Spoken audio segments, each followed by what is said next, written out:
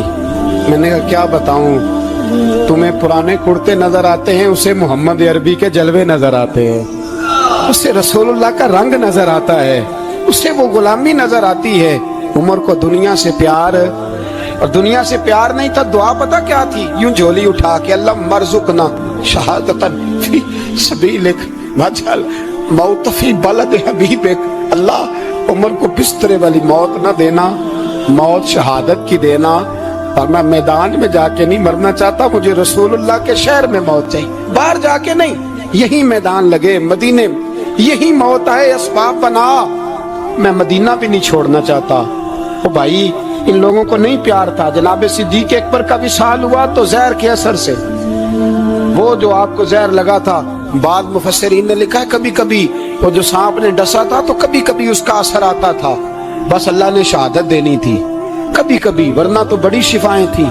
حضرت عمر شہید، حضرت عثمان، جناب علی، امام حسن، امام حسین، علی اکبر، علی اصغر، حضرت عباس، حضرت سعد بن معاذ، حضرت امیر حمزہ، مصعب بن عمیر، میرے محبوب نے تو لسٹ بنائی شہیدوں کی، لسٹ بنائی شہیدوں کی، شہادت سے پیار کیا رسول اللہ صلی اللہ علیہ وسلم کے غلاموں نے، پیار کیا شہادت سے، اسی لیے تو کافر اٹھ نہیں سکا کہ شہادت سے حضرت سعد بن معاذ رضی اللہ تعالیٰ عنہ کو زخم لگ گیا، جنگ سے